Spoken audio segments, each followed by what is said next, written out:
host to her? Yeah, on it now. We should be back live now.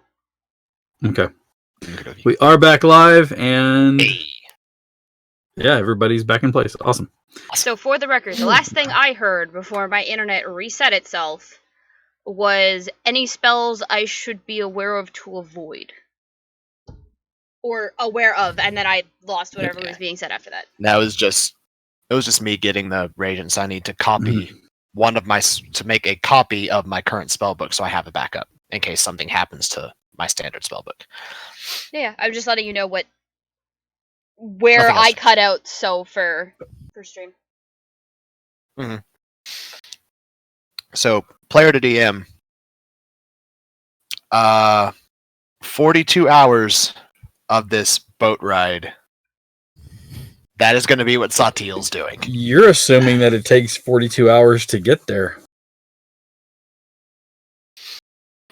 He is going to be spending a grand total of 42 hours at some point doing this. Okay. You're transcribing your entire spellbook over? Yeah. Okay. Well, it's the stuff that he uses most. So it might not be the entire spellbook right now, but definitely the ones that he uses the most, like his rituals, things like that. And depending on which ones he uses the most, he has the reagents to transcribe more. All right. So you have that. Let's go to Mello. Mello, what are you doing at this time? I have been looking around for a pre-magicked items shop, trying to find... Them water already enchanted? Exactly. Pre-magicked for your convenience, yes. Trying to find something that is the most magical thing they got. And will also be, comfy in the coming travel. All right. So I didn't say it was bright. I said let's go ahead then and have you head that direction. There is a shop that does sell gently used magic items. It is not run by Sarnas, just so you know. All right. Anything in particular you're looking for while you're there?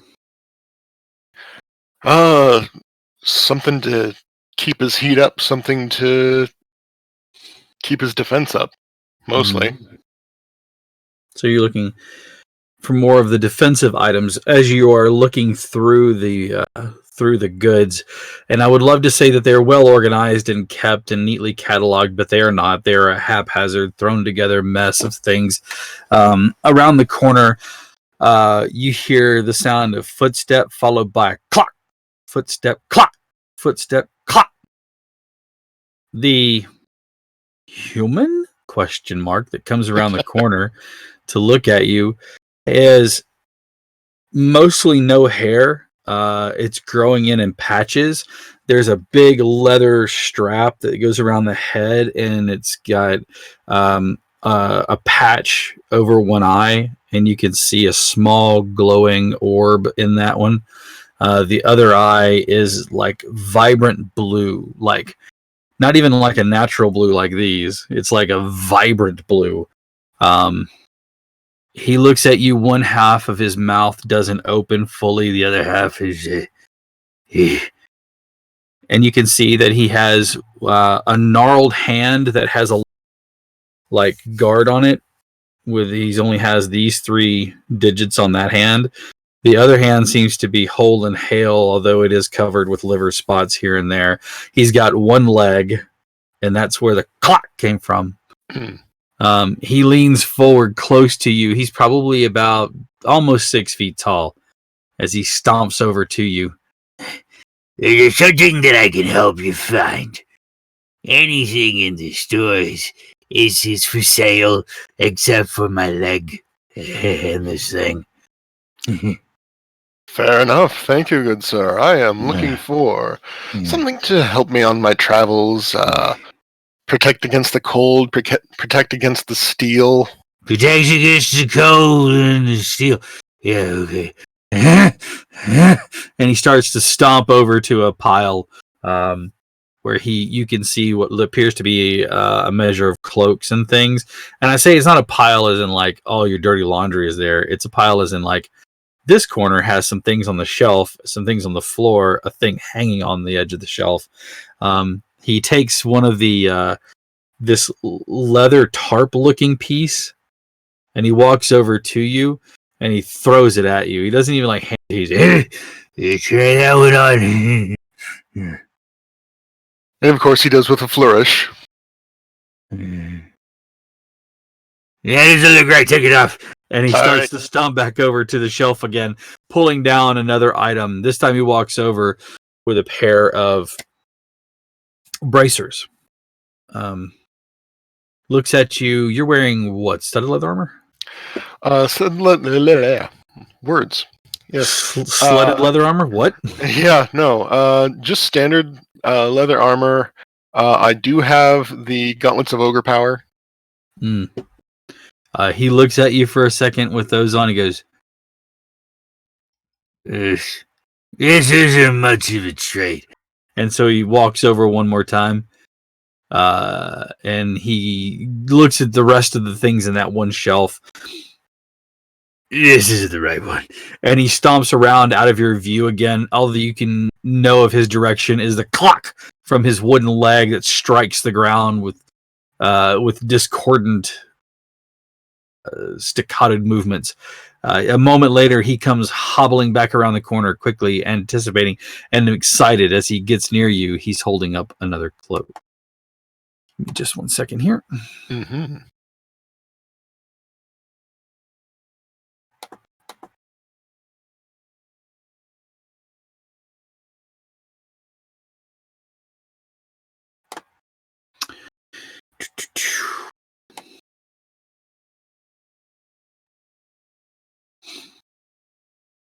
For some reason, out of nowhere, this Gaston song came into my head again.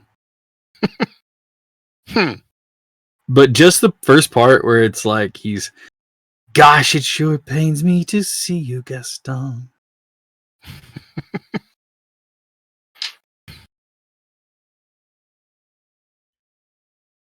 I am looking for some particular. I don't see, and that is going to bother.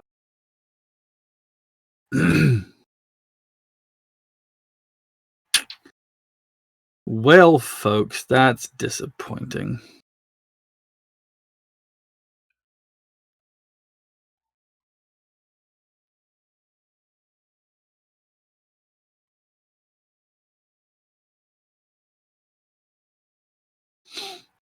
Oh, I think I know. Hang on a second.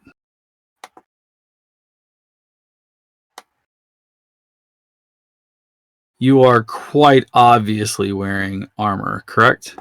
Mm-hmm. Okay. Not hidden. He pops around the corner. Yeah, come here. And he motions you over to where he's standing. Very well. A mannequin that has seen its better days. No head on it, it's just the shoulder, just the torso. Is wearing a suit of armor. Along the edge of the bracers, or not the bracers, but along the edge of part of the gauntlets and part of the pauldrons that go with the leather armor, you can see intricately carved little sigils. Amongst them are little sigils of snowflakes, as well as like spired mountains and things like that. This is going to offer you a significant resistance to all things that might be cold. That does sound right up my alley. Oh, does it now? Okay. I'll sell it to you for the low price of 10,000 gold pieces. Then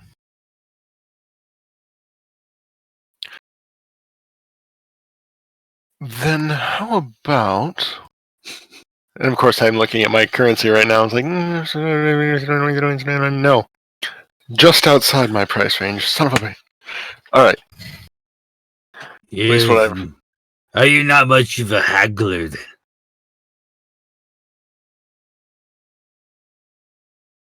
Who am I? Jean Valjean. I tell you what. I could look into getting a bit of a trade for you, or perhaps if you need something found, I'm your man. Found hell. What are you finding? People? Things? Usually People with more things? things. There you are, yes. Usually people with things, sometimes just things. Uh-huh. Like what? Things you've lost, things that you've perhaps misplaced quite some time ago. Have you seen my store? I mean, there's things everywhere in here. Perhaps, but not necessarily in here. So, it sounds like you've got part of an offer, but no follow through with the rest of it. Why can you find me other than pretty words?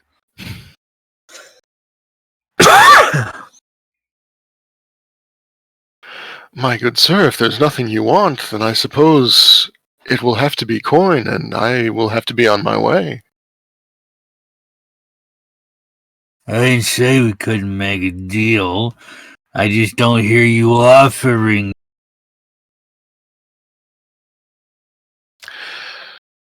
Well, Are you trying to sell your services as individuals who find things? I am. Yeah, I don't know what I'm missing, so how do I know I need you to find it? That makes sense.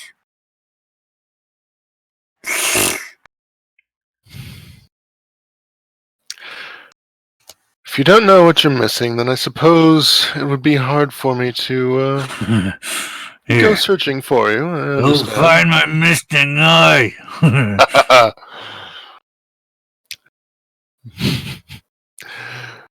What did happen to it, if you don't mind my asking? I might be able to at least bring some closure there. I'm sure there's a coven of hags that are making a fine use of it at this time. Covens of hags. If indeed. Look, do you want the armor? And he gives it a good pat. Or not? I'm just standing here wasting your time. I'll be back in an hour with the payment. You're gonna go find my eye in an hour? Shut up balls on this one. That, or at least the rest of the coin. Okay. If it's coin, then I guess it's coin. Alright, you got an hour, and then I've got an interested buyer who might take it. Good luck. Understood. Yeah, sure. Thank you for your time. Goodbye. And he hobbles back towards the back of the building again.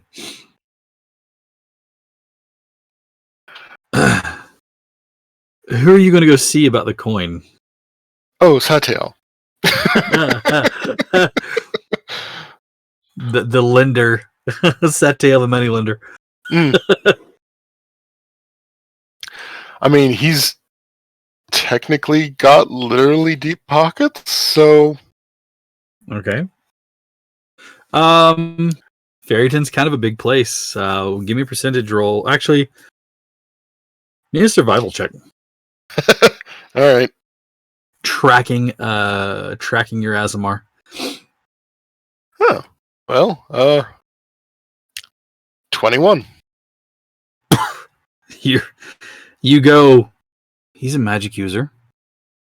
Magic shop. And you bebop through the marketplace and ask the first person you see, you guys have a place where you could buy magic, not magic items, but like components and things like that. They point you to a shop that you see as you look up at there and make your way around the corner and look up at the shop. You immediately see Satil working out of the shop.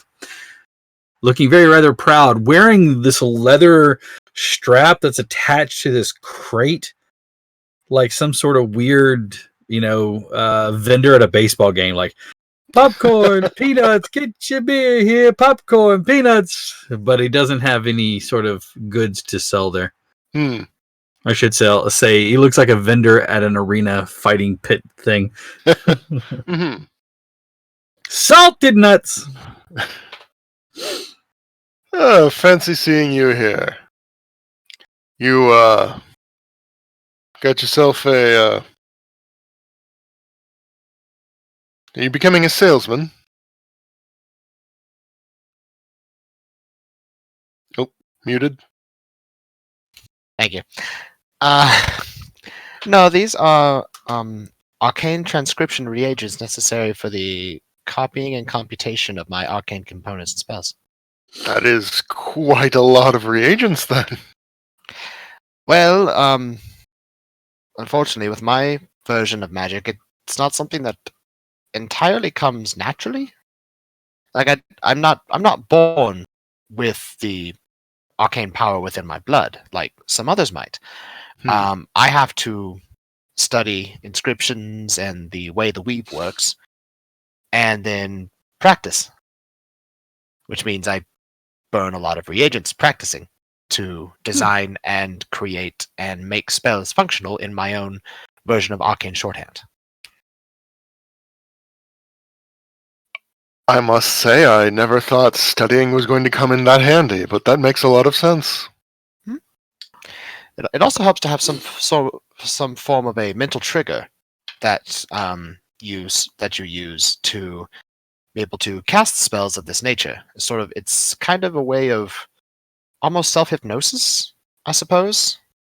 It makes the flow and function of the energies of the weave easier to manipulate by drawing them along a specific arc that is sort of unique to you and your own understanding of the magics of the weave.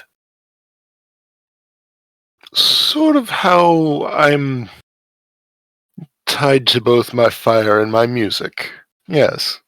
Yes, like your own, I've noticed with some of your magics, is yours seems to be a little bit more tied to the performance arts and to your own musical talents, or as some of the party members would say, potentially lack thereof. Yes. But well, I'd like to ask a favor. A loan. I know we just came from something that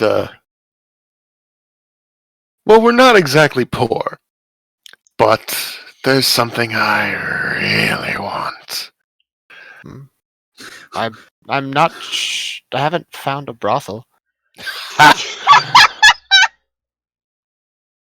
No, nothing like that. He's grinning a little bit, as like kind of proud of himself that he's made a little bit of a joke. And Mello does not think it is a joke. No, nothing quite so simple. I mean, look at this. It is a standard Just suit not of studded me. leather defensive armor. As Steve freezes. All right, next person for Discord to shut down. Okay, Pice Shibbets here. Yeah. Let's say first it was you, now it's Steve. Who's gonna be next? Oh yeah. Spin the wheel. Russian roulette. I don't know. Oh no, power outage. Oh no. Oh Oof. no. Big oof. That is a big oof.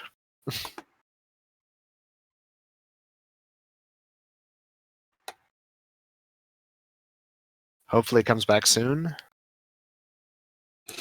In the interim, Or maybe hop on his phone?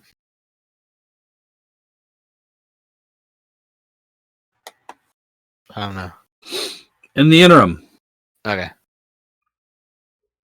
you and Mello make your way back to the small shop, and when I say small, I really mean small.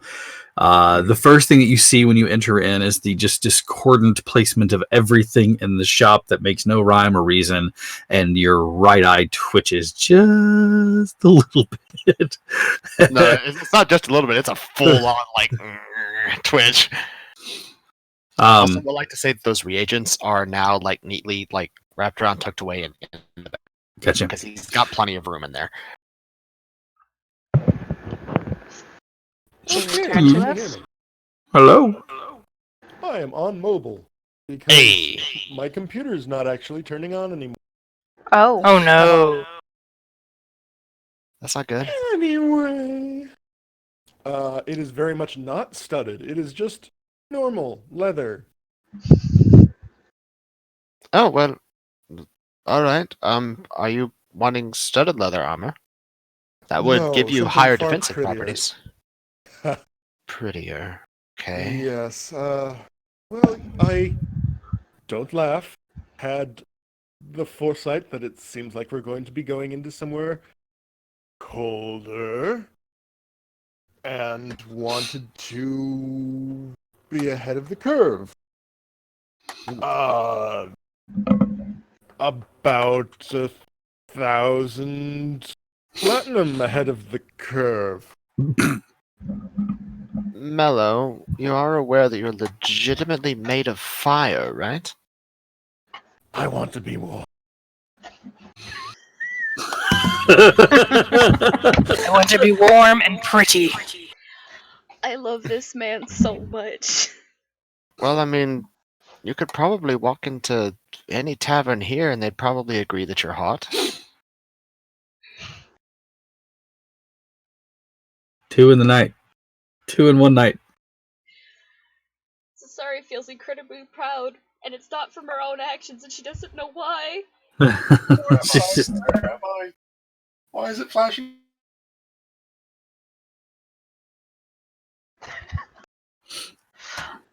Well, 10,000 gold for... What is the enchantment on it? I mean, this has to be a magical item for something of that level of cost. he has no idea. Hello, this is Dog. Hello, dog. All right. Apparently, my phone decided to disconnect from voice, so that's So Nobody sorry, likes you. buddy. I'm getting that. Yes, The universe does not want you to have this armor. Heath, you you transferred know, the I'm curse. starting to get that. What's that? Said Heath, you Yeah, transferred the exactly. curse, man. I fixed my internet issues and then gave Yeah, it to you everybody transferred else. the curse. right on. What the hell? What's They the just last thing moved you the heard me hex. say, Steve? I guess. What was the last thing you heard me say, Steve? All right. They want Steve he wanted to know if you knew what enchantment it had. He said immunity to cold. That's what Steve says. That's what Mello Mello said. says. There is not very many items out there that give you outright immunity to cold. That's why this one's special.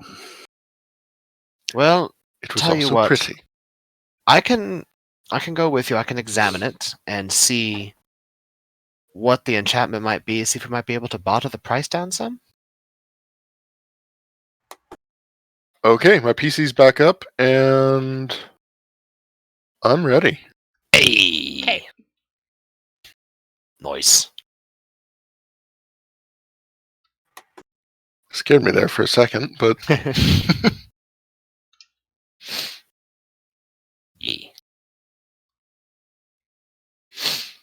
Yeah. But yeah. yes. Hello that- again. That's what Sachi will say. Is like, well, I suppose I can go with you, examine the item, and see if I can maybe barter the price down depending on the enchantment.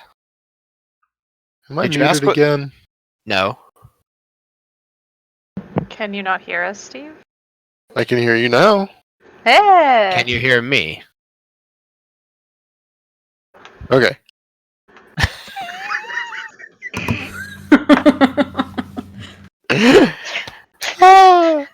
I have been selectively muted.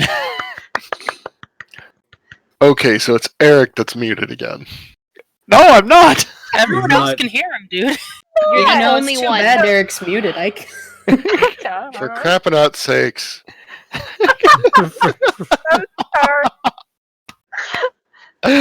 He doesn't like me. I see how it is. Said he's just not allowed the armor. I think that's what it's getting at because it's Yeah, not the going to let universe you is like, haggle "No, bro." specifically for him. He's got to do it on his own. Apparently, I'm not allowed to do anything. Oh my! Steve, can you hear me? I can hear you. I can hear you. I can hear Q. Ultimately, this is the one that matters. You just can't hear me at all. What I think is great is Can't I hear him? there's a part of me that says that he's just messing with you. Like he really can't hear you, but he's just having a hell of a time playing with your mind. And then another part of me just believes that it's technical issues because that's just been the bill for tonight. So It's been my entire life, frankly. He, Hang on. I was I've born heard- a technical issue, and Did I've he become a bug. accidentally hit me Now I'm on just a me? feature. no, Yeah. he would probably have to like actually just shut Discord down and then restart it, and it should fix it. Me or him? Him. I don't need anything from the Okay. peanut gallery right now, okay? Cat. Oh. I was like, excuse me. Let it go Excuse live. me? It's fine. I Just came am- in here meeped and like, what do you want? I'm like, I am literally just doing my job. I love how I'm the only one he apparently can't hear. Kitty, Ah, bring the kitty back. I love Sorry, it. we're distracted, folks. Kitty. Baby. Oh. This is Piper, and she is born to be annoying. Be right back, I love though. that I'm for restarting her. Discord. We All can right, get well, this we're gonna Yeah. wait for Steve to fix his technical issue. In the meantime, Zora and Zastari. It's really fast. Steve's back. Can you hear Eric now? Eric, can you hear Steve? Hello, Steve. Can you hear me? Oh, yes, I can hear you. Can you Okay, hear then we're not gonna go to Zora right now. me? Ah. Okay. Okay, But now I can't hear Sarah. Sarah Great, I hasn't didn't said say anything. anything. No. Away with ye. Is his Discord just playing Russian roulette with the mute button now? No, no. I don't know. Okay. Ah. It's just Anyway. because Sarah's always so quiet. Just over here eating mangoes and petting a cat. I, need I a cat also in my have life. mangoes. But no cat. No, cats kill me. Oh, Okay. good to know. Like anytime I have to visit my friend's house in Birmingham, they have 2 cats. I have to literally just like chug Allegra D, You should basically. look into getting a Devon Rex. I'll take I a look want at it. one, They're I so want cute. and they're very, very soft. Anyway, The curly ones, right? Like Mhm. short-haired Very, curly. very, very, very like so fine hair. I'm Satiel allergic, to, but of course I live on a farm. Mello. I'll say, I can certainly go with you to the store if you'd like. I can maybe examine the enchantment to see what's on it and potentially barter the price down depending on the rarity or the strength of the enchantment. Examine the enchantment. Did you not? I know you can identify. I know that I know that. Would you like me to examine the item for you? Yes. Yes, I would. Lead Okay. on then. All right, making your way back to the shop again. Upon entering, the haphazard nature of the chaotic organization that's here gives Setiel the sad brain. His Setiel his goes, eye is Yes. twitching. It's like like full on twitching in there. Stumping around the corner, you hear the sound of a footstep followed by a clack of wood on wood, another footstep and clack wood on wood. You're trying to figure out what sort of beast is coming towards you around the shelves and the mismatched items strewn about when you see what you can describe as a human. His glowing eye, or the glowing crystal on the leather eye patch, seems to just kind of brighten for a second at you, Setil. And one side of his face is completely immovable. He seems to talk out of only one side. Mello, give me a perception check, please. Mm-hmm. Wrong die. Something seems odd. That is an 8. What's your passive perception there, Smarty? 12. Okay. Something seems different about him. He looks over at you and says, Well, welcome back. We do something special for you this time. You back to negotiate a little. I'd like to examine my purchase here and Is that your girlfriend? friend. I am not, thank you. Nothing wrong with it. I mean, you know, two fellas can love each other just as two. What can we do for you? My friend has mentioned this item that you have presented to him, and I would like a chance to examine it, if you don't mind. I happen to be a purveyor and student of the arcane. I might be able to... You want to look at my magical items? Yes, indeed. But specifically the one that you were going to sell my friend. Sure. It's this way. and he stumps his way around the corner. Again, a disheveled-looking mannequin that has seen better days stands there with a suit of armor that you can see sigils etched into the edge of the pieces of armor. This is it. Should make you fare a bit better in the cold. Right. Yeah. He'll walk up to it and, as an action, using his cleric power, he's going to use Identify as an action as opposed to the ritual. Okay. It is armor of cold resistance. While rare in its nature, it is not particularly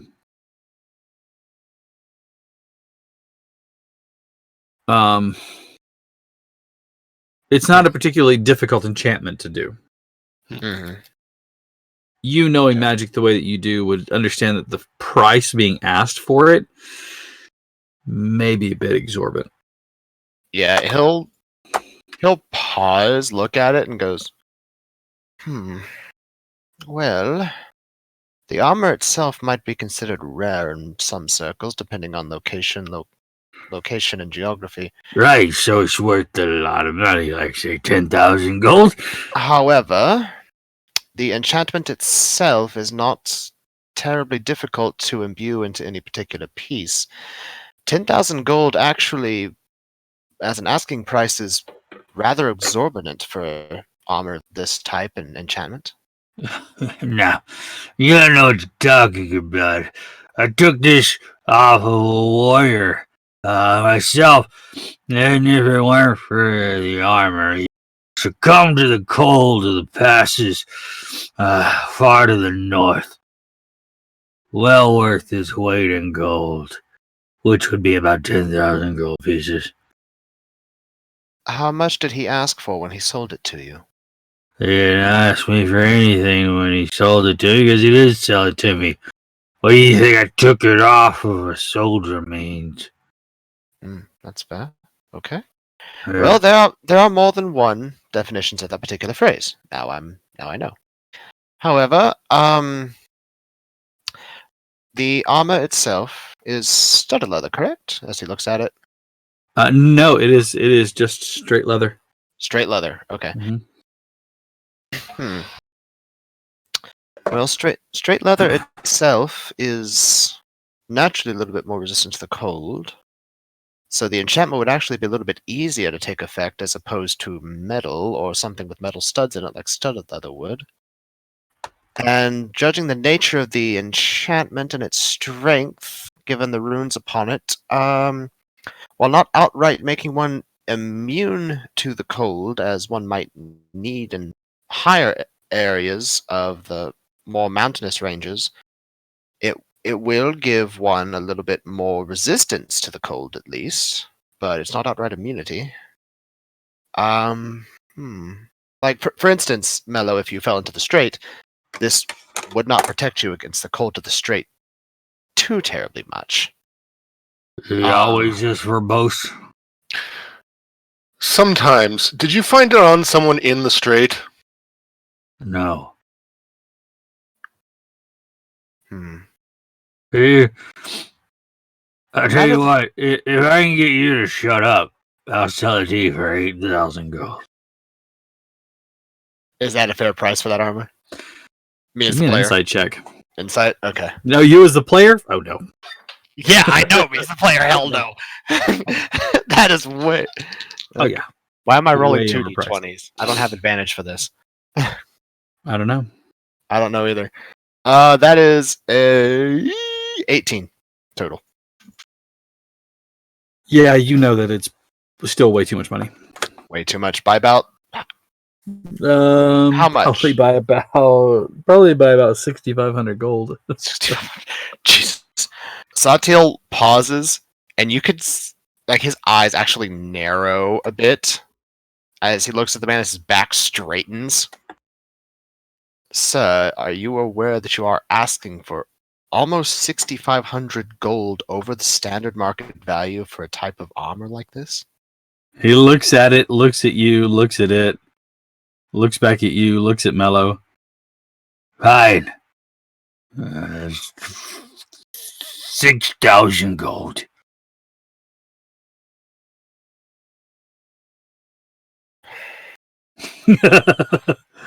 Tell you what, I will pay 2,000 for it, and that is 500 more gold than standard market value in any other town.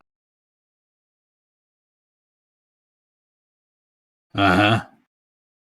That is my offer. This is a good offer. Then you will take it?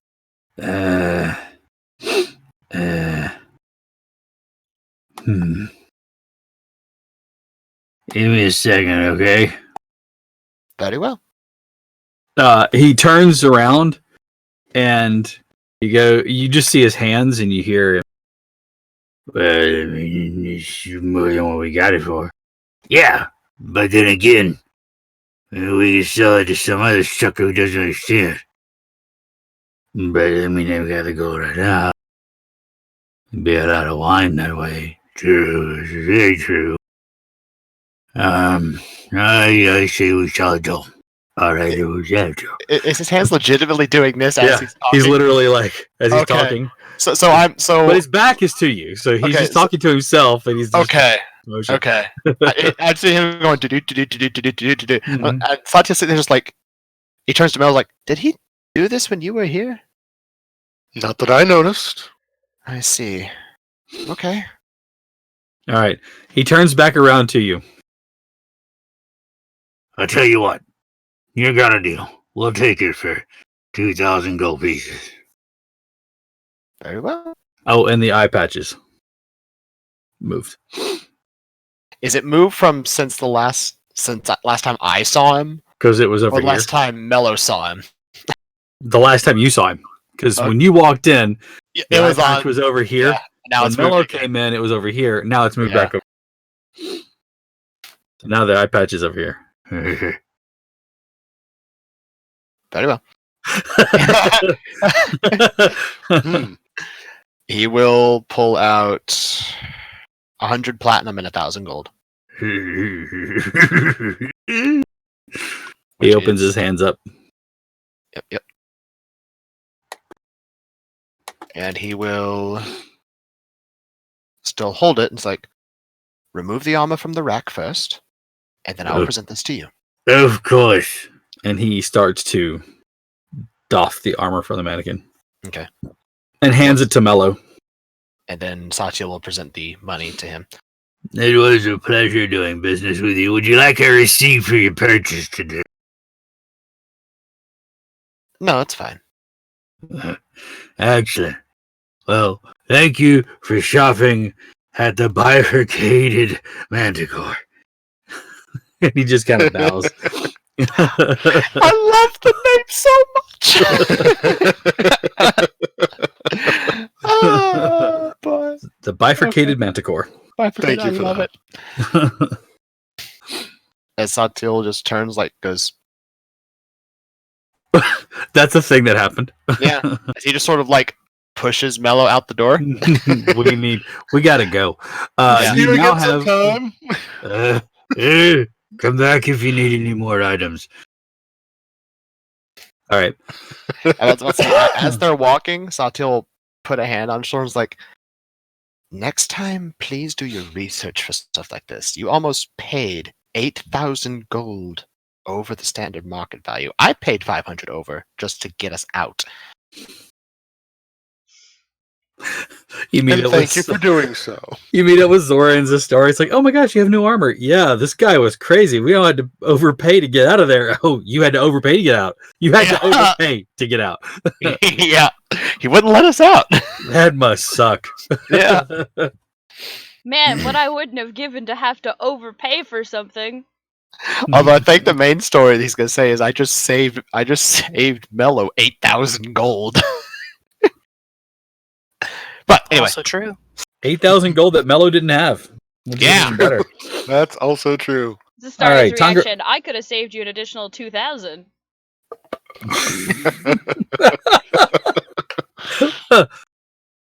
It just suddenly goes missing, and then we're out to sea, and nobody catches us anyway. All right. We don't need to come back here, right? What are you gonna vacate that shop to? No, I just go in, steal it, sudden and rash gone. of businesses go just close their doors up for good. It's not organized. He would have noticed. how we know we've made it? We walk into a town, a whole bunch of businesses switch to the closed. The second we walk in, we made it big, guys. I heard that crew is back in town. Oh shit! Yeah. He starts talking out of both sides of his mouth. Oh shit! The eye patch is in the center. He's suddenly a Triclops. He's suddenly Oh, sober. shit. All right. You guys are going to try to catch up to the rest of the crew. Yeah. All right, Yeah. Tangaroa. It's been quiet. You've been practicing all of the things that Mello has taught. You head back to the downsides, I assume, trying to find Ezra. Yeah. I would assume I also hopefully found some place that sells like floral arrangements. Yes. And cinnamon. And cinnamon. Not at the same place, but yes, you're able to find them. Cool. Excellent. Something cute, something blue. Making your way to the downsides. Give me a survival check. Heck. Okay. Oh, Oh, heck no. no. Oh, good. 13. Okay. It's a bustling place and it's not easy to find someone. However, you're in Oni form, aren't you? So you're like big horned bastard, aren't you? He was really excited that he didn't Tongaroo. even think to switch. Unless somebody, he suddenly heard a scream as he turned a corner, he'd be an Oni. Terrifying Oni form. Yeah. Whoops. You are not hard to distinguish in the crowd. And after a bit of searching, you actually kind of bump into Tangaroa. Tangaroa, do you have those items with you at the moment? Yeah. All right. Tangaroa is carrying a beautiful bouquet of blue and pale blue flowers. Oh, how pretty. Oh, and a small paper pouch that seems to be full of something. Just, it's like that. Oh. I like push the flowers towards him. Like, these are for you. It's like, thank you. I thought maybe, since we're here and we're probably gonna settle down for like at least a day or so, maybe this would be a good time to go on that little date. Oh yes. If you don't want to, like, it's okay. No, I don't see why not. It could be fun. I am trying to find the rest of everyone though, just because I may have found us a ship that which don't get me wrong, yours is fantastic, but I may have found us a ship that will give us Mine is also quite the trek. back to get. Yes, you're right. Yeah, it's not here. Forgot it's not like a little pocket thing that it can't shrink. Just puts in his pocket and leaves with it. Handy that. Can you do that with ships here? Is that a thing? Somebody probably could. Fascinating. But another, I do need to find Hannah and everyone to let them know that I may have found us a ship for, of course, continuous passage where we're going. Mm-hmm. Have you seen anybody else? I saw Mello for a little bit. We had a conversation. Other than that, everybody seemed to part ways and do their own thing. Oh. Would you help me find them? Of course. Then we're off. Survival checks, please. Well, I should have asked better. Which area are you searching? Are you going to be searching the downsides where the wharfs are, or are you going to search up the city proper? Probably the city. Yeah, Okay. just because I figure Satiel's gonna look for magic stuffs. Somebody will go shopping at some point or others. That's fair. 22. 22. 18. Okay. Knowing what you know of our intrepid adventurers, your first stop is the magic shop, and there is no Satil there, but the proprietor of the shop does know of a handsome fellow that came by, bought several thousands of gold pieces worth of different items, and then set off to do something else. She says, not that I'm one to pry, but it appears as though they were heading toward the bifurcated manticore. Strange place and owner that fellow is. It's up the street, down a few blocks. You can't miss it. Perfect. Thank you so much. It smells like dust and tastes like old magic. Is that a good thing?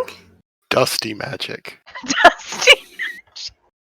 That's my porn name. I was about to say, that sounds like a stripper name. Oh, What no. have you Dusty done? magic. All right, What so which seems like such a better name than the bifurcated manticore. the dusty magic. All right. Sure enough, you find the place that you're looking for. Standing outside of there is Satil, who's probably just kind of looking a bit done in at the moment. Next to a very beaming Mellow who has holding, not even like wrapped up or packaged, but holding like all the pieces to leather armor in his arms, like all these things in his hands. Just like shrink his head down a little bit just to kind of be on level. Hey guys. Oh, hi. What? I look at Mello and I go, I got the cinnamon. Hey, Ezra. You look- don't want to go in there. But look at how pretty this thing is. Mello, I just had to bargain down 8,000 gold for that. And I am just about to appreciate it. Zastari and Zora, the very familiar Satil and Mello, who are having a conversation, drift across the streets to your ear as you come around the corner from the marketplace, seeing them standing there, along with your friends Ezra and Tangaroa. You can see that Mello has a large gathering of leather armor in his hands. And Satil looks nonplussed, looks very just kind of done in with the situation. So, Satil's face. Oh, this looks interesting. Oh, that's right. Oh, hang on. I want to With hear your what he help. says first. With your help, Yes. I could afford that, so let me pay you back before I forget. I just shove the platinum into your hand. Thank you. How much did you just shove into his hand? So what was that? Like 150 platinum? It was 100 platinum and 1,000 gold that he took from the. So it was totally So 2,000. Okay, Yeah. so 200 platinum.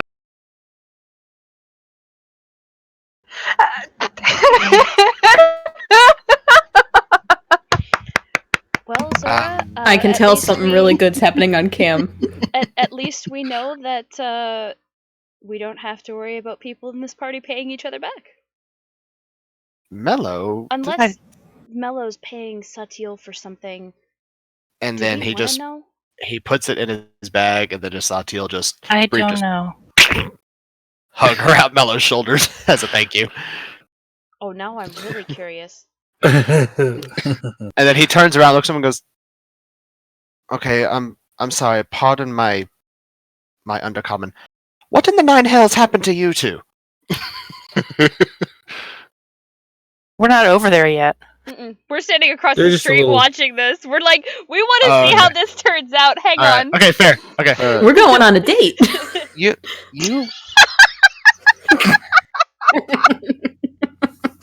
At I that just point, love the Zora fact looks over at Zastari like, are they going on a double date? as Satil just like he pauses, looks at Tangrowth, and goes, "With who?" With and I like point up. Oh, Ezra. Yes. Okay. No, I just imagine Satil being literal, going, "There's something I'm supposed to be seeing." No, that's what he did, and then he spotted Ezra and went, "Oh, Ezra." You just see like in the corner like of your view, like, hello. Basically, yeah. In the corner of your peripherals. Yeah. Um, Oh, okay. Should we go join them? It's probably for the best. Sanity and reason join the party. Yep. Yeah. oh, with everyone here, then I may have found us a ship with for Oh, really? passage. Yeah, With who? I'll introduce you if you want to go. Absolutely, They- yes. Have Do you they told take Hana? passage for horses? No, To which question? Because both of those were asked at the same time. I heard Hana. Do they have passage for horses? Yes or no? I believe so. It's a large enough ship. Okay. Yes. And have you told Hana? So yeah, I don't know where Zora is on my screen. Zora's like 2 above me. Yes. No. Well, if we want to find the Dawnside Tavern, that's where Hana is currently staying at. And we should probably let her know so she can cancel any sort of plans that she may have already been making. Okay. All right. Also, we might want to consider leaving the town as soon as possible. Why would we want to do that? I don't What know have you why we heard? would want to do that. Well, Wrapping the cloak like tighter around her. as he She kind is of wearing a very talks, exquisite. I'll with get back to you in a with a second. passive perception of 18, can I see the new blood? Perhaps. I mean, maybe You get not a on passive Zora, perception of but 18? yeah, I do. maybe not on Zora, but you're definitely seeing us. Sorry. Actually, what is my passive? Oh, my passive is a 15. My passive is an 18. My passive investigation is an 18. See, my passive investigation is 11. So. Hey. I found this rock. Ooh. And I've got a rock. As Satiel That's sort a of like nice goes boulder. quiet.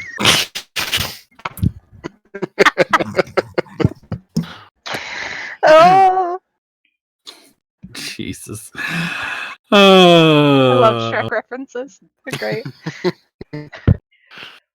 I would ask when I lost control, but I never had it. We had it here? I say I never had it. So, Okay, Satiel, I can see that look on your face. Before you ask, it was completely in self-defense. I promise.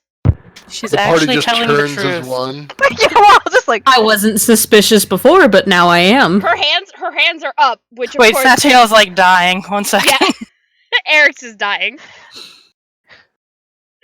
I'm waiting for him to just like keep pushing. it's the sound of push back of into- Windows break noise. Gong gong. It's just Eric.exe has stopped Stop working. working. Would you like to restart the reset the program. application? Would you like to restart Eric.exe?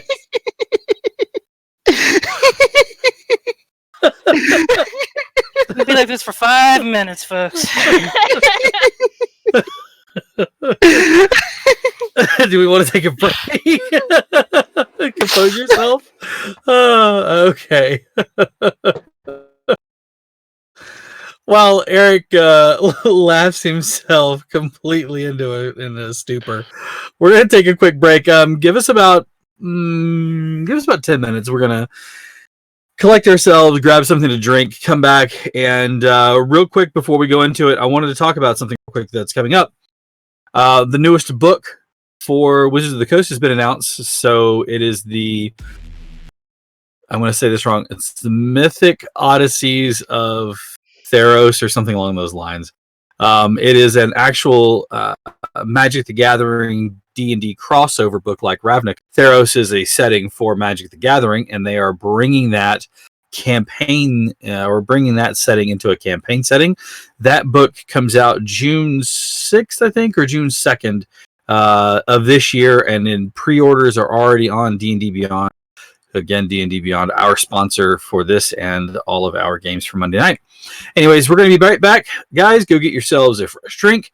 Spread the word, spread the love. Go ahead and get the Twitter out there, retweet for us, spread out the word that we're still going live with another hour or so of the Escorts here on Direberry Adventuring Company. Be back soon. Thanks, guys.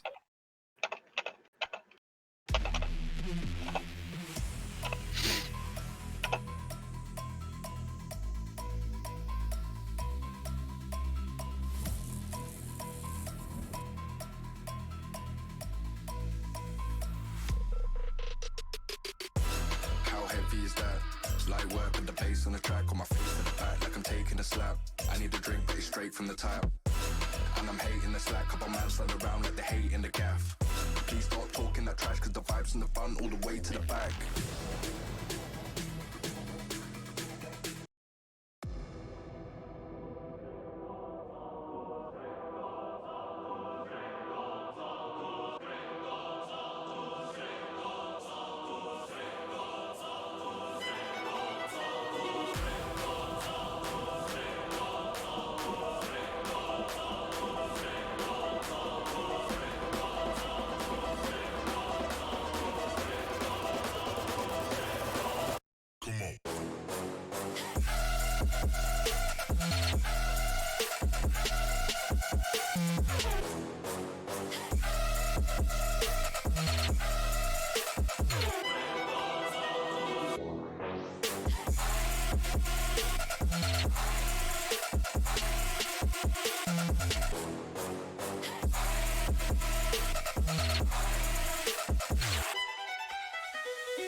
this journey we will find our souls begin to intertwine.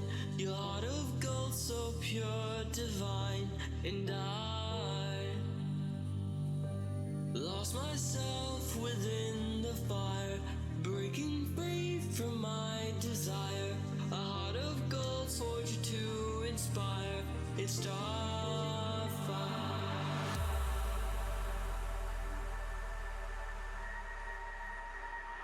It's starfire.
On this journey we will find our souls begin to intertwine. Your heart of gold, so pure, divine, and I lost myself within the fire, breaking free from my desire. A heart of gold, forged to inspire. It's starfire.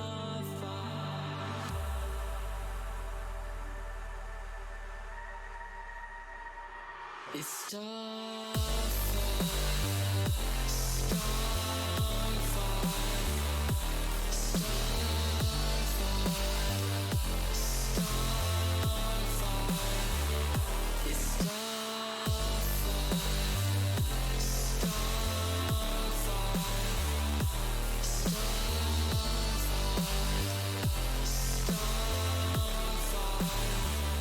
it's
We're good. All right.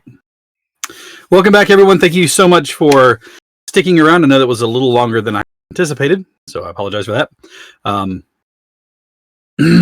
So, the lot of you have finally gathered around and making your now that Eric has recovered himself. Yeah. To Hannah? To Hannah. To Hannah. Worst thing Sounds like a Feels gonna strange do, place in the Midwest. is he's going to use prestidigitation I mean, on Zora Yeah. and Zastari and clean the blood off. Probably for the best. All right.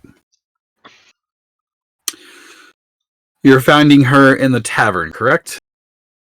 The Dawnside Tavern. All right. There in the nicer district is the tavern that was the aforementioned tavern. Easy enough to see. It is a 4-story structure that takes up the large corner of an entire block, making it the biggest thing. It's a beautiful structure, but you can definitely tell that it's much older. As you enter in the first floor is a very large tap room. You can see a balcony that runs along the outside of the second, third, and fourth floors that allow people to look down into this floor. Sets of stairs run up along the edge, allowing people up. Excuse me. To the other floors in a zigzagging stairs pattern. Most of the interior is stained wood. Stained by what? You're not quite sure. Mostly by age, mostly by ale, some by other things. There seems to be a lot of life and libations that seem to flow around here. The full staff, every single one of the staff members are dressed in the same attire. You can see that they are wearing black, like black pants that flare out and are tucked into boots, and each one of them wears a white flowing shirt and a black vest that is done up so that it allows it to look like the sleeves are spilling out of this tight vest. All the staff in here, they're a mix of both male, female, androgynous, asexual. You're not really sure. Asexual is not. Anyways, you can tell non-binary. That's the word I was looking for. They seem to be moving around throughout the place, tending to everyone, and you can see that the large number of folks in here are familiar with the staff, and the staff is familiar with them. This gives it the indication that it's more of like a restaurant that happens to have rooms as opposed to a place to stay that also happens to have a tap room. And all of the booths are separated by low walls, like set in corner sections like crosses, and then there's 4 tables around each one of those cross pieces. As you enter in, you can see one of the staff member glides over to you. Her honey brown hair is done up in a ponytail. Kind of still fresh-faced. She holds a silver tray, which she spins and puts against her chest. Welcome to the Dawnside Tavern. May I seat you, and what would you like to drink first of all? She flips the tray over and starts to get ready to write. Well, we're looking for a friend of ours who should be here. Oh. Halfling woman, really, really bushy hair. She spins the tray back again, holding it against her chest. Yes, she'll be at the bar, and she points towards the center of this tap room where you see running in a square a bar and tables all around, or chairs all around it. You make your way through the crowd, and it's not standing room only, but you can definitely tell that this place is, pretty bustling at this time of day. Sure enough, you see Hannah sitting at the bar. She is currently regaling what appears to be an elven man and woman with a story about a gigantic owl that attacked the party, and they were like, an owl bear? No, I'm telling you, it was an owl itself, stood up like a man. Oh. Hannah. Ah, there's the folks I was telling you about. And Hello. she waves at all of you. As he waves to the elves. The elves just kind of lift their glasses. Hannah, we have actually found a Well, that will save us some time then.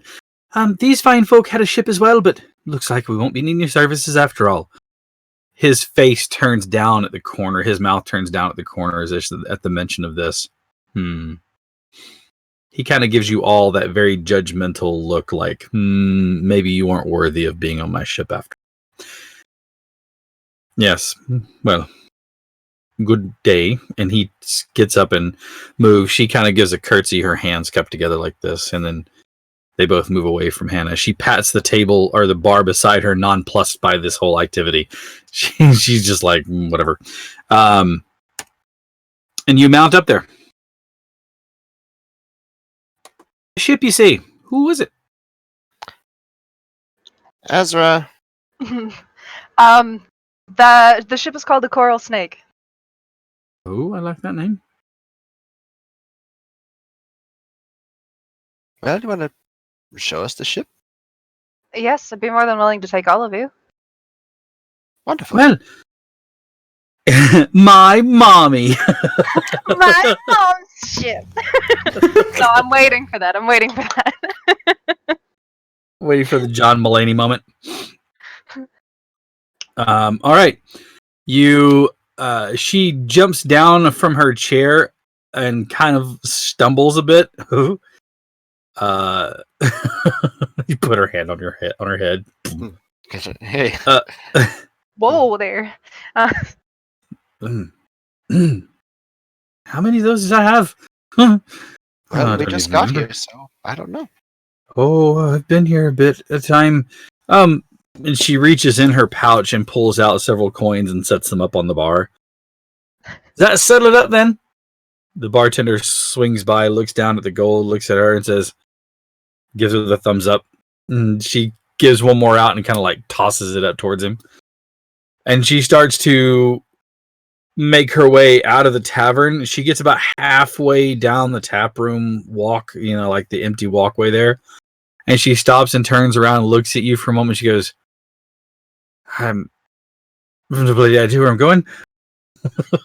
Would you mind showing us the way, Ezra? Yeah. And I'll lead. A short song from Hannah and a short walk down to the wharfs. Later, you come upon the ship, and it is a large... Did we say it was a galley? I believe so. A galley. Yep. A large galley. And you can see a crew that is bustling about. She is not standing on the prow of the ship at this time. I'd like to think there was a way I used to be able to get up on this ship if I can just just from working on it. Mm-hmm. Would I be able to get up there so I can go find her? I mean, you could go up the gangplank like any other person. Oh, okay. I didn't know if it was out or not. No, I'll go that way. All right. You make your way up the gangplank and onto the ship. There is a... looking at the rest of you... Let me pull this up real quick.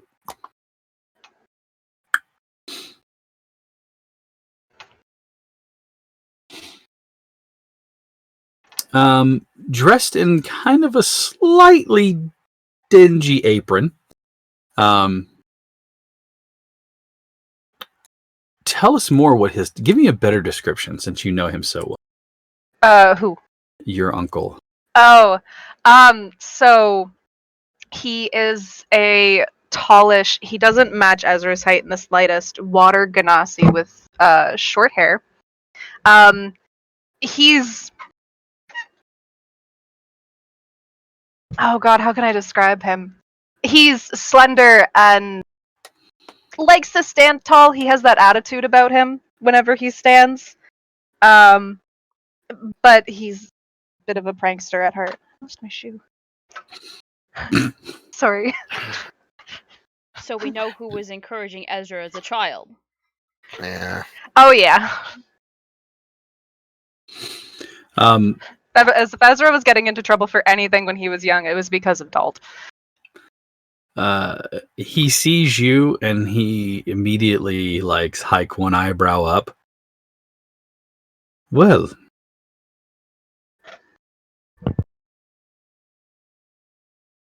Your mother kept this one under wraps, didn't she? And he walks up and like puts a finger in your chest. Your favorite uncle, and you didn't even say hello. You didn't come by and see me. No, mommy dearest is all you care about. You just let her get down there, give you all the hugs and the affection. Didn't even come on board to see that I was okay. No, just said no. I'll check him out later. I guess that's all you need. What am I, just a cook on the ship to you then, eh? Sorry, Uncle. I was excited to show everyone the ship. Oh, the ship. Yes. Show them the ship. and of course, This is a boat. the absolute star of the ship. I don't think we'd be anywhere without you, Uncle. Go on. Well, we'd starve definitely. Or we'd be Indeed. eating His mother can't cook. grubs. Sea grubs? Like the time you tried to convince someone that sea cucumbers were edible? I was young. Are they not? Are they like sea pickles? He looks past at all of you and goes, and then looks back at you and goes, well, they're motley, aren't they? Yes, come, I'll introduce you first. Wait. Permission to Come aboard. Permission granted. Pay me a hug. It's like arms under arms, Yes. lips, hugs. And he just like hangs limp, and other than his arms, like he doesn't even fight it. He puts you down, and then he goes, "All right, give them the proper tour. I will find the rest of it."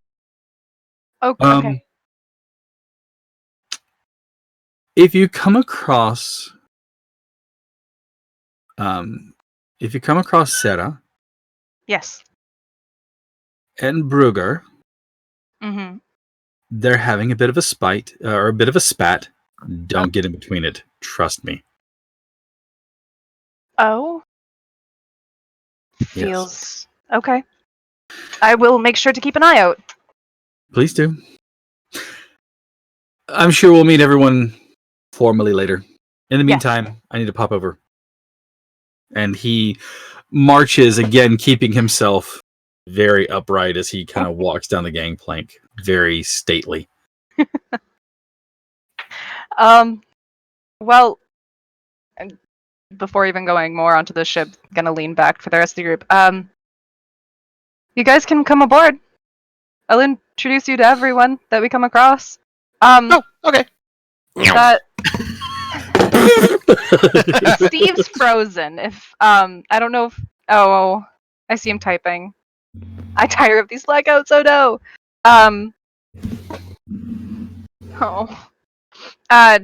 That was Dalt. He's the chef of the ship, and he's also my uncle. Is your entire family on this ship? 2 of them. Your uncle and My mother. what does she do? She's the captain. Your mom. Yeah. Do you think maybe we should have led with that? Well, I wanted it to be a bit of a surprise, but I'm surprised. A little dramatic. I mean, I think color us all surprised, but well, I count everyone on this ship as my family, but if you prefer by blood tie, it's just my uncle and my mother.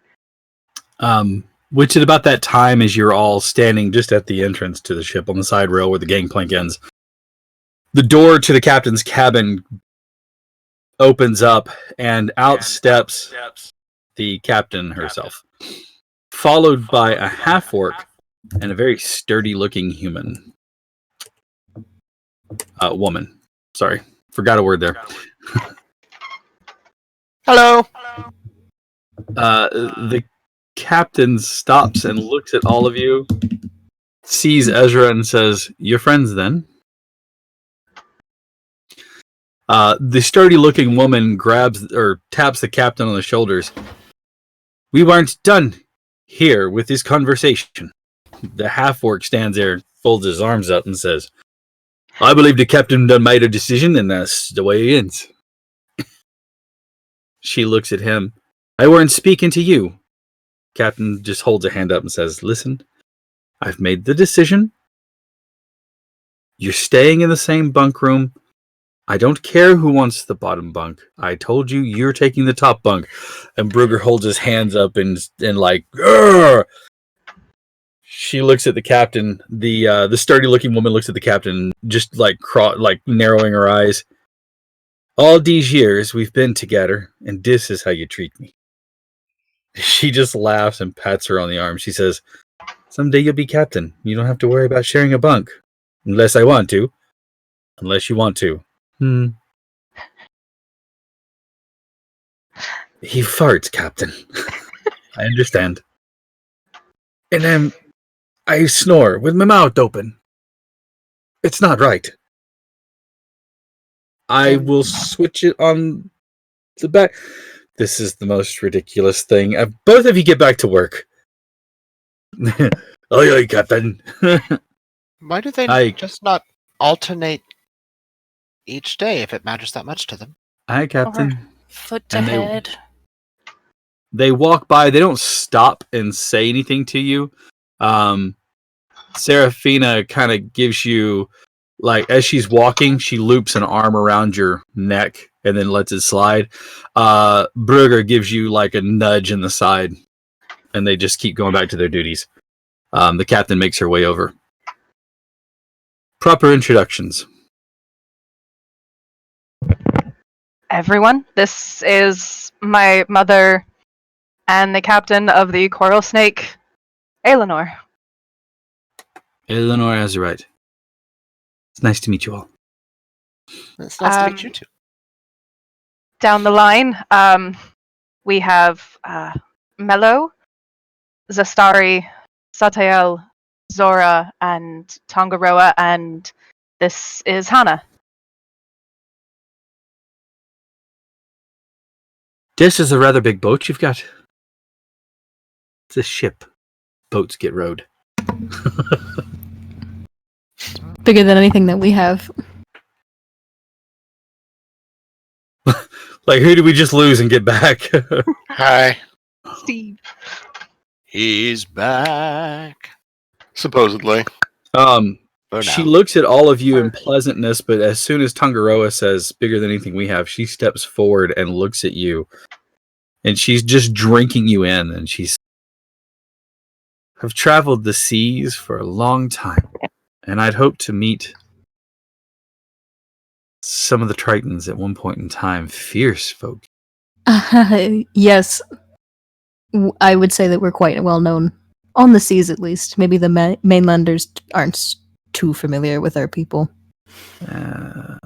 Mainlanders can't even tell you high and low tides and for as far as riptides are concerned, so I'm not worried about that. I heard that you were on one of your vessels to make part of this trip. Tell me, what were you riding on? Oh, it was basically a double canoe type of deal with a support system on top of it. Instead of cutting through the water, it glides on top. Using pontoons? Essentially, yeah. Huh. Marvelous. It's not of this craft. It's maybe about 18, 20 feet long. But it fit all of us comfortably, and we could all sleep, and most of the time the seas were very kind to us, so we didn't run into too much trouble. Is the story hiding her face at all, or is she making those faces? Oh no, she's making the faces. I take it this is the one that doesn't like boats. Or at least that boat. No, Captain, I would be the one that can't swim. Ah, well. Lash down good and you won't have to worry about it. I can't say that I'm normally into that kind of fun. I like joke, her. Captain. I like her. This one's okay. I mean, as long as I'm out of the water, I'm useful. You're still holding the bouquet of flowers. Yeah. My excitement, I've just been gripping onto them. She I've just probably lost a flower. She kind of like takes the step back and goes,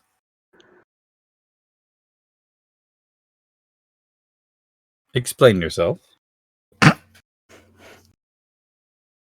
Sorry? Are those for me?" Pointing to the flowers. Oh, but that would have been a very good idea, but no, unfortunately those were a gift.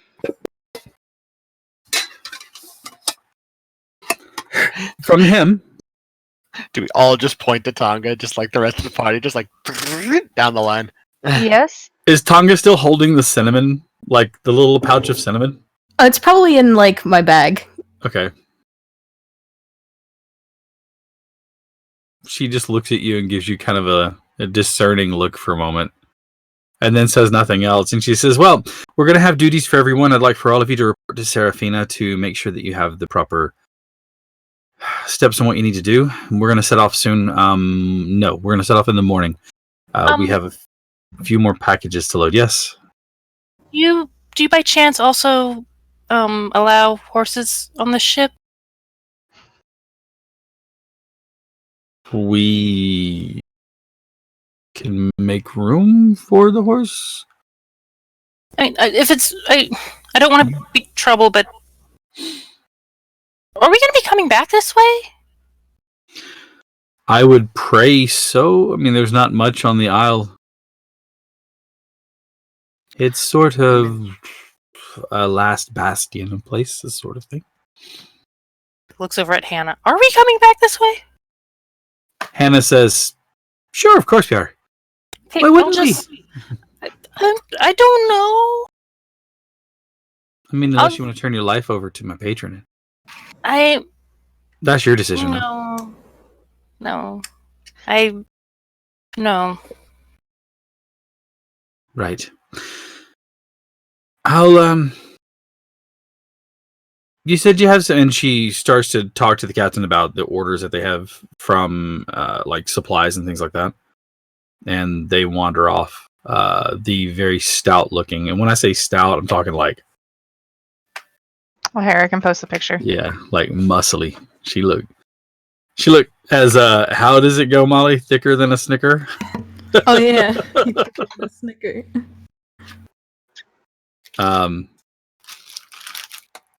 She promptly starts guiding you all, telling you different jobs, making sure that you're all organized and put into play. Things are loaded on the ship, and the next day, some last-minute additions are made, as well as a few other passengers that are brought on board. 3, as a matter of fact. One of them is a very tall, thin human who wears very plain robes of a brown color and a scarf that kind of like is inside of the shirt itself. The other 2 are a pair of dwarven women. They have what appears to be like explorers packs, things that to look around at.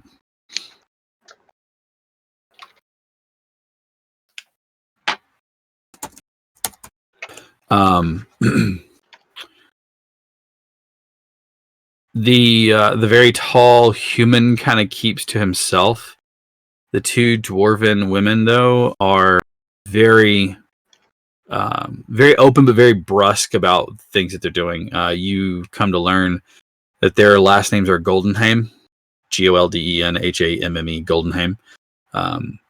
That they are setting forth to explore the farther reaches of the Isle of Walsh, because it's like not really inhabited by much, but there are stories that talk about the things that may be up there. The man doesn't speak much other than to the captain to make sure that his quarters are there, and as soon as he finds his quarters, he sequesters himself away. He doesn't really do anything with anyone. He just kind of keeps quiet. and eventually you guys set off. The waves, the sun is clear and high in the sky, and the waves are easy, and wind blows the sails, filling them up and taking you away. Pretty soon you're cutting through the waves, and the several hours that you're out to sea, everything is going well. All right.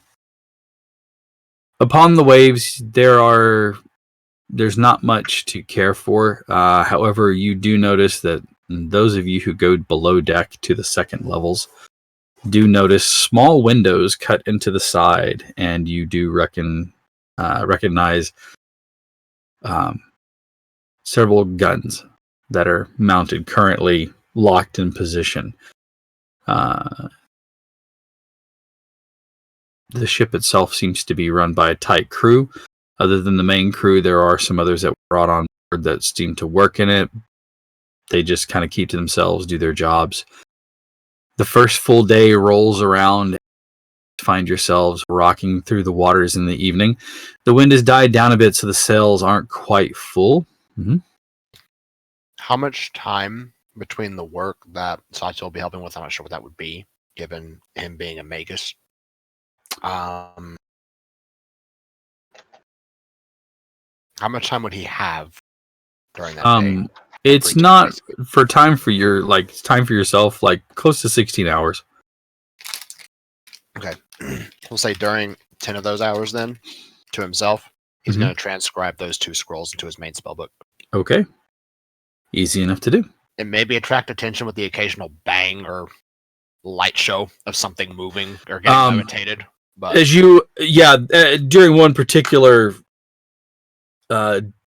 light configuration, the unintentional light configuration, the very thick woman that has introduced herself as Seraphina puts a finger in your chest, going, "Let's get something clear. I've no problem pitching you overboard if you damage this ship. I can fly. Then I will throw you again, harder. I'll go Don't up to the mat. I'll go up to the crow's damage my ship." Are you just out on the deck doing this, Eric? Probably, because it's the most open. Like somewhere really far out of the way where people don't really go to. Right. Zastari is probably seeing this because the light show is probably attracting attention. And she's just gonna quickly jog over and just be like, he would never intentionally damage anything, and everything he's doing is moderately harmless. And the only person who would be harmed is himself. Of that I can guarantee. Besides, if I do damage something, some of my magic that I have learned is capable of repairing any damage I might cause. She leans over close, getting very close to your face. He just blinks at her. Then I won't throw you. I will simply remove your arms through force. Oh, I like her. Hard to cast with no arms. You'd be surprised. You want to take the tongue too. He pauses and it might also be hard to reach me when you're floating in the air. Okay, stop. Please. This has just been a misunderstanding. Right? Satya? And she turns and starts to march away, and just over her shoulder, "Don't hurt the ship!" And then she just walks off. And don't try to hurt me, and I won't. This is not... Why are you... Yes? Don't argue with the big woman. I have to ask, have you ever heard of something called a big dick contest? What's that? Okay, I'm about to educate you on something. It is when you feel the need not to back down from something because you believe that you are more powerful or that you have the bigger dick. And she puts that in quotation marks to, it's... Meanwhile, Sarah, who is the first mate and completely within her right to just throw you overboard if you're doing something against the rules or harming the ship, is also participating in this because she believes that she is in the right. Whether these spells are harmless or not, Sometimes you just have to say, I'm sorry, it won't happen again, and back down. But what does the size of one's phallus have to do with anything? Consider it like an analogy, Oh, okay. okay? It's like an analogy. Right. It would. Inaccurate, but okay.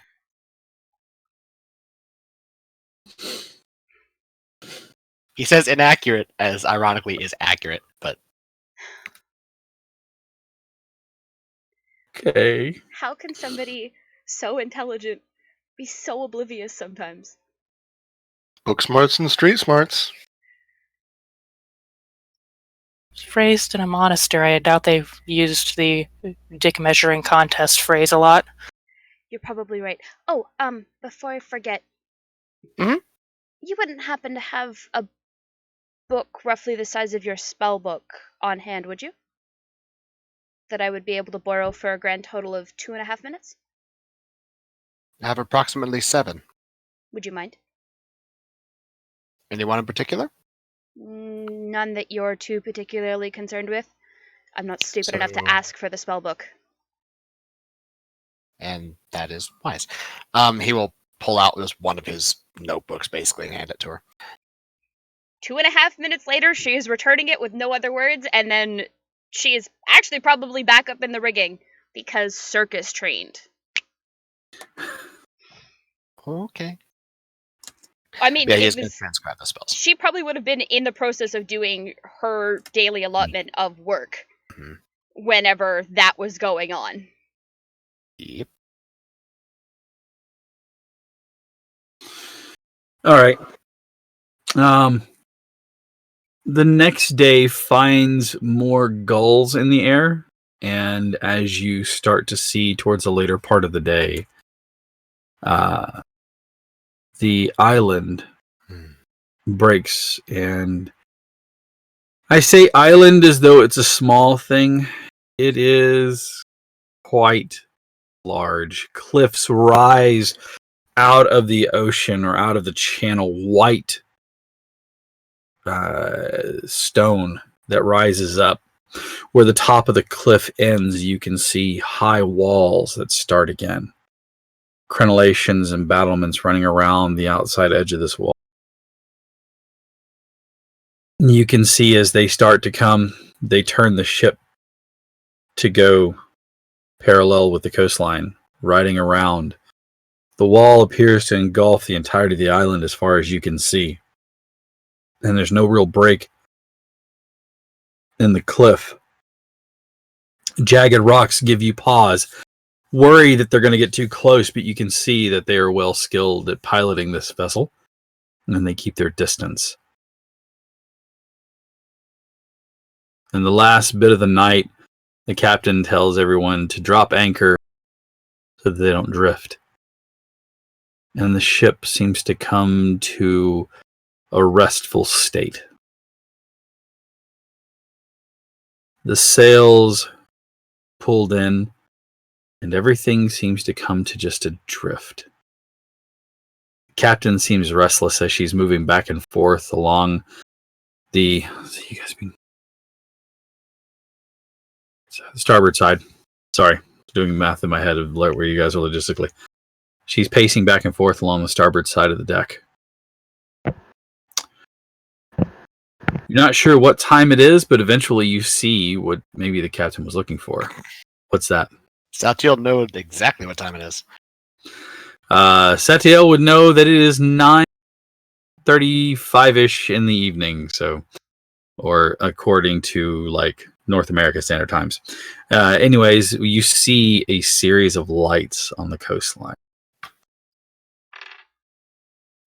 They flash, go dark, flash a long time, go dark, and it starts to do a series of patterns like that. The captain walks over with a very large lamp, and you can see it set up. It's standing on a metal pole, and Brugar holds it up, and you watch as the captain maneuvers a lever that causes it to open and close, and eventually you see that it too is flashing out a symbol or a signal. The pattern stops. There's a single open, close, open, close from the shoreline. And the captain smiles and turns at all of you and says, we're going to put here for the night and we'll come into port tomorrow. And with that, she heads into her cabin. That was so cool. The next day, all the sails are dropped again, and you watch as the ship is guided around to another part of the coastline. There, the island opens up between jagged rocks that are navigated expertly by the crew into a lagoon, if you will. Deep waters, and you can see large piers and wharfs that go out. As you cruise through, you think you've run aground on something as you hear a scraping sound across the bottom of the boat. You don't hear it so much as you feel it resonate through the boat. And the ship just kind of shudders with it. For a moment, everybody kind of pauses, and then as they pass through, they get to the pier. The ship is brought around, and the anchor is dropped. Everybody starts to dismount. As your mom, as she starts to get off, the captain goes down to the end of the gangplank.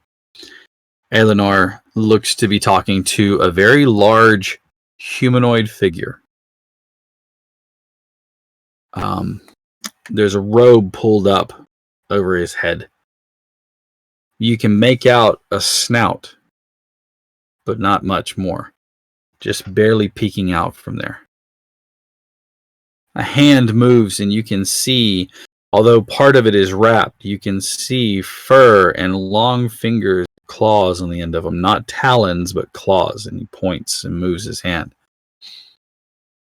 She nods once more and she comes back up. She says, all right, we're good.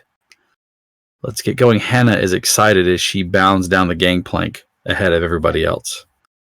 Mm-hmm. You watch as she moves towards the figure that's there dressed in the robes. And she immediately stands in front of him. And you can't hear what she's saying, but you can see that she's talking to him. And suddenly he opens his hands like this. And she just kind of folds into the robe. You see the hands come down and pat her back, and she steps back. This time, the hood is pulled back. You've never seen a humanoid like this before. Standing at about 6 feet tall, like the average human, his shoulders are broader and more muscular, and his chest, you can see underneath the robe, now that the wind catches it and pulls it away, is broader than like a human and more barrel-shaped. His face resembles that of like a Saint Bernard, but anthropomorphized. He has shaggy fur on a snout, and you can see he has ears like a canine that are currently folded down. He tousles her hair and turns to walk away, and she motions for all to come along. As you dismount and catch up to the rest of her, she does some quick introductions and explains that his name is Tridor. And I will spell that for you because I know that that's the next question is, how do you spell that? Mm-hmm. Bear with me.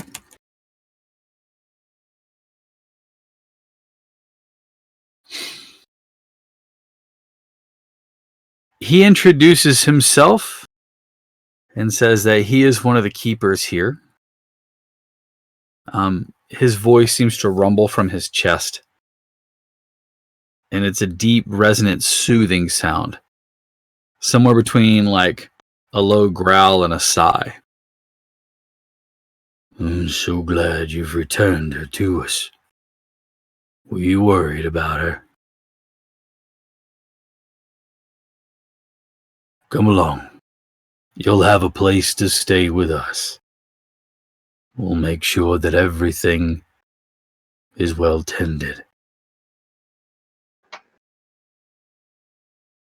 And he guides you through the wharf and through the ports to a large wall, a gigantic gate inset into thick stone that opens. As you enter in, you can see that this is a bustling city, magnificently large. The key feature amongst all of it, though, is a giant fort that sits in the back.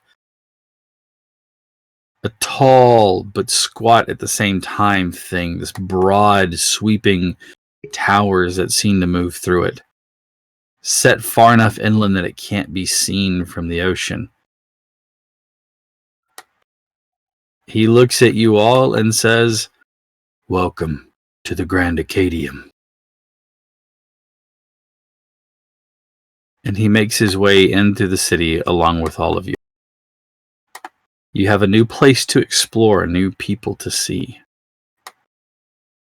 And as you look around carefully, you can see he is not the only one of his kind here. They all move around throughout there. Different faces on their bodies, but similar still in there. You know the place is Clagan Keep.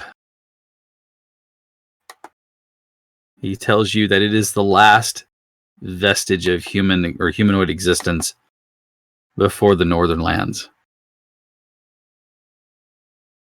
Please, make yourselves at home. If you need anything, simply find Hannah or one of the keepers like myself. We are the shepherds here. You will know us by our robes.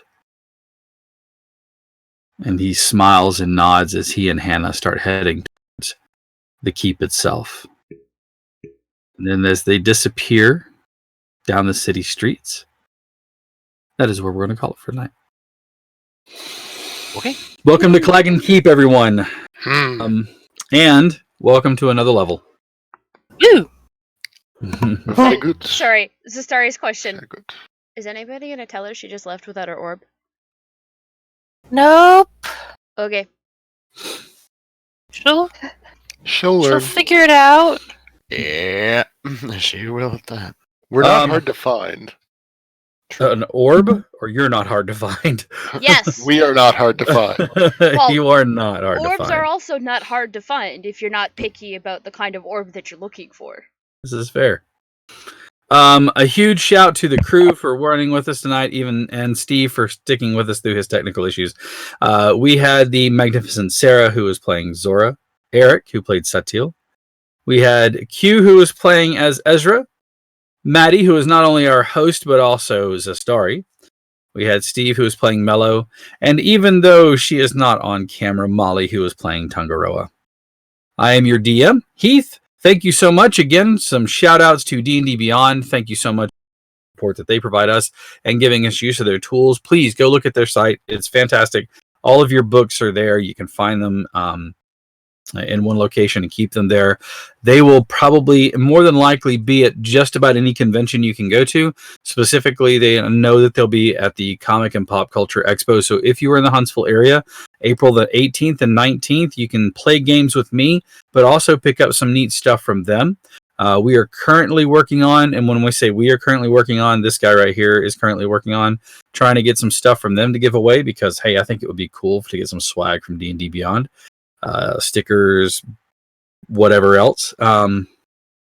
Somebody came up to me concerning the question of merchandising, and yes, I'm working on it right now. We're finding out prices through a friend of mine who is hard at work at helping me out, and hopefully soon we will be able to have the merchandise that we want. Dire Bear shirts that say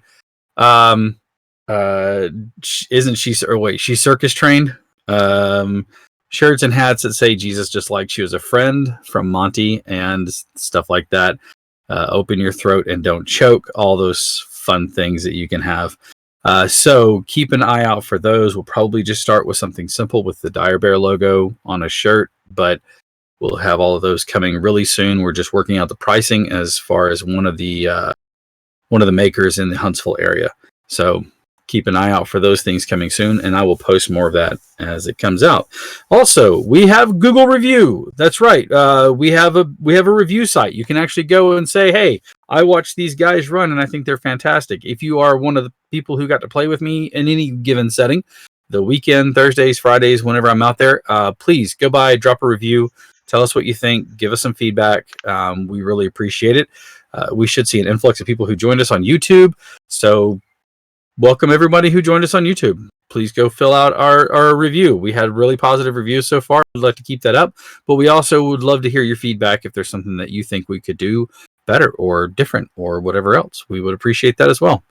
In the meantime, huge all of my love out to everybody who sticks around and watches. Sometimes it's a few of us, sometimes it's a lot of us. I appreciate it all, and yeah, that's all I've got. Thank you so much, and until next week. Oh, I do have something else.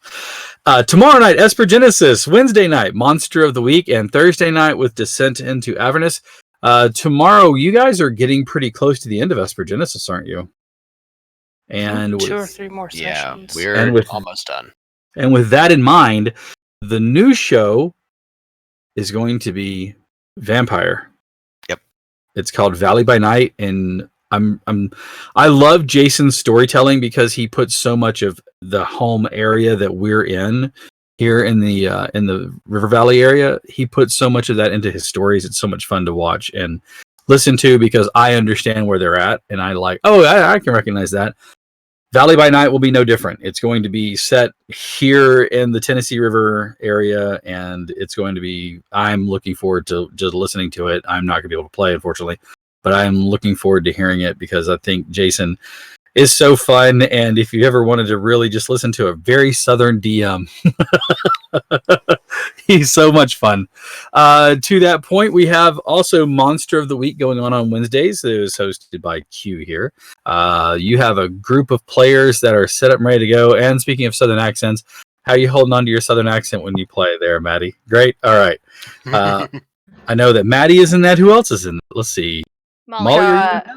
Maddie, Molly, Decca, Jason, and Cody, who is a new face to Dire Bear. Awesome. So we welcome all of them. And then on Thursdays, the newest module from Wizards of the Coast, which is Descent into Avernus, is being run by our very own Maddie. And you guys are only like the 3rd or 4th episode, aren't you? Yeah. I think They're we're still on only level 2 and 4 or 5. Very So you guys- dangerous ranges to be TPK'd. So if you're going to get into watching the show, now's the time to do it because they're still early on. You haven't missed a lot, so you can catch up and watch the show with them. Coming soon, we'll be doing more on the air as our presence gets a hold. If you'd like to play a game with us, you can do so. Join our Patreon, and don't forget, you can support us there. Dollar goes a long way, and we're starting to get the escorts up. We're getting backgrounds and story information, and Meet the Escorts is getting up there. Next up is going to be, let's see, I just did Tangaroa, which was really neat because it was all about the culture. Molly did just a ton of research into Polynesian culture and Pacific Islander culture and stuff like that to make sure that this was accurate and appropriate and things like that. And it was just a lot of work, and it was really appreciated. And you can see that in the write-up that she did for Tangaroa. So next up, we're going to have, oh man, I'm not sure. It'll be a surprise. I don't want to ruin it. Anyways, thank you all so much for your support and for watching along with us. And we love you guys. Thank you so much. We'll see you next time. Bye, guys.